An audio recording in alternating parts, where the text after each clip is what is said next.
김동관 하나그룹 부회장과 정기선 HD현대 부회장, 재계 절친으로 소문이 자자하죠. 한화가 대우조선해양을 인수하면서 두 절친이 조선업계에서 함께 경쟁한다는 걸 두고도 관심이 뜨거웠습니다. 그런데 최근 두 기업 사이 분위기가 심상치 않습니다. 올 하반기 예정된 약 8조 원 규모의 차기 구축함 수주를 앞두고 양사 간 치열하게 다툼을 벌이고 있는데요. 하나오션이 HD현대중공업을 상대로 고발에 나서며 갈등이 고조되는 분위기입니다. 어떤 일인지 산업부 신성훈 기자와 자세히 알아보겠습니다. 신 기자, 일단 하나오션이 경쟁사인 HD현대중공업을 공개 저격하고 나섰어요. 네, 하나오션은 지난 4일 차기 구축함 군사기밀 유출과 관련해서 HD현대중공업의 임원에 대한 수사와 처벌을 촉구하는 고발장을 경찰청 국가수사본부에 제출했습니다. 직원 9명에 대한 처벌로 이 모든 건을 종결한다는 건 불합리한 일이 아닐 수 없습니다. 그래서 꼬리 자르기식 은폐 시도에 대해서 경찰청, 정부에 추가 조사를 요청을 드리고 네, 앞서 HD현대중공업 직원 9명은 군사기밀을 몰래 취득, 공유해 군사기밀 보호법을 위반한 혐의로 지난해 최종 유죄 판결을 받은 바 있는데요. 이에 방위사업청이 지난달 27일 계약심의회를 열고 HD현대중공업에 대한 제재를 심의했지만 임원의 개입이 확인되지 않는다면서 현대중공업의 입찰 참가 자격을 유지했습니다. 이에 대해 하나오션 측이 크게 반발하면서 임원에 대한 재수사를 요구하고 나선 겁니다. 전반적으로 보면은 멘트나 이런 부분들이 상당히 공격적이면서 그런 모습인데 경쟁사를 연이어 공개 저격하는 것은 매우 이례적으로 보여지는데 어떤가요? 네, 아무래도 경쟁사 간의 갈등을 빚는 일들이야 비일비재하겠지만 경쟁사를 경찰에 고발하고 또 언론을 대상으로 설명회까지 열어 연일 저격하는 것은 상당히 이례적으로 보입니다. 이에 대해 HD현대중공업 측은 즉각 반박하고 나섰는데요. 임원 개입 여부는 사법부의 판결과 방사청의 심의를 통해 종결된 사안이라며 하나오션의 문제 제기는 억지 주장에 불과하다 이렇게 비판했습니다. 그런데 보면은 경쟁자에 대한 공개 저격이기도 하지만 제가 보기에는 방사청에 대한 반발 이런 느낌도 지울 수 없어요. 네, 그렇게도 보입니다. 하나오션은 방사청의 결정이 잘못됐다고 지적하기 위해서 고발에 나선 것은 아니라면서도 이 내용 면면들을 살펴보면 사실상 지적에 가깝습니다.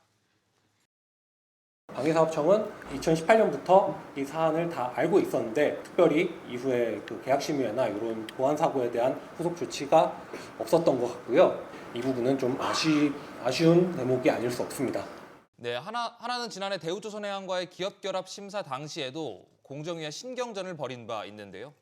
공정위가 한화와 경쟁 제한 시정 방안을 협의 중이라고 주장하자 한화 측은 구체적인 내용을 제안받은 바가 없다고 반박한 바 있습니다.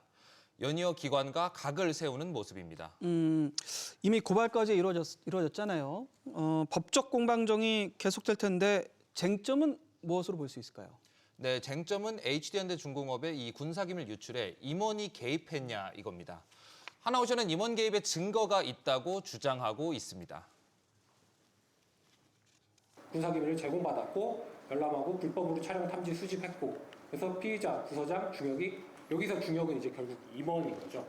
결제를 했다. 맞습니까? 이렇게 물으니 그렇습니다. 라고 대답을 하고 있습니다. 네, 방위사업법에 따르면 방산업체의 대표 및 임원은 방위사업 수행 시 청렴 서약서를 제출해야 하는데요.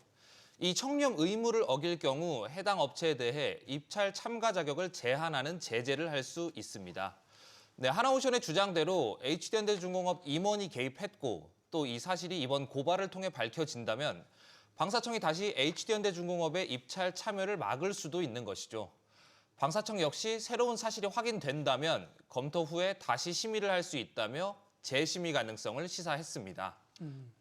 이런 갈등의 이면에는 결국엔 그 8조 원 차기 구축함 수주전이 있는데 그렇다면 HD현대중공업이 이 사업 구축함 수주전에서 차질을 빚을 수 있다 이런 얘기인가요? 네, 다만 현실적으로 그럴 가능성은 좀 떨어집니다. 우선 이제 막 경찰 고발에 들어간 단계다 보니 오는 하반기로 계획된 수주 전까지 수사 결과가 나오기는 어렵고요. 또 설령 수사에 따라 임원 개입이 밝혀지고 또 방사청이 입찰 참여 제재를 가한다고 하더라도 HD현대중공업 측이 집행정지 가처분 신청 등을 제기할 수 있어서 당장 있을 수주전에는 큰 지장이 없을 전망입니다.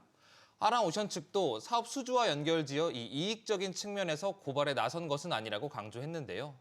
차기 구축함 수주전에서 HD현대중공업이 1.8점의 보완 감점을 받긴 하지만 이전 단계인 기본 설계를 수주했기 때문에 하나오션으로서는 안심할 수는 없는 상황입니다. 물론 이 하나오션 측 많은 설명을 보면 정의 실현 이거다라고 얘기하는데 하나오션 고발의 궁극적인 목표는 무엇이라고 볼 수 있을까요? 네, 장기적으로 HD현대중공업과의 이 특수선 경쟁에서 유리한 고지를 점하기 위한 고발이 아니냐 이런 해석도 나옵니다. 국내에서 대형 군함을 만들 수 있는 곳은 사실상 HD현대중공업과 하나오션 이 두 곳뿐인데요. 즉 향후 HD현대중공업이 입찰 참여 제한, 이 제재를 받는다면 하나오션으로서는 독자 수주에 나설 수 있는 길이 열리는 것이죠.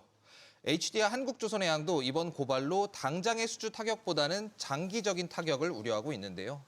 적어도 이번 고발에 대한 결론이 나오기 전까지는 하나오션의 공세가 더욱 거세질 것으로 보입니다.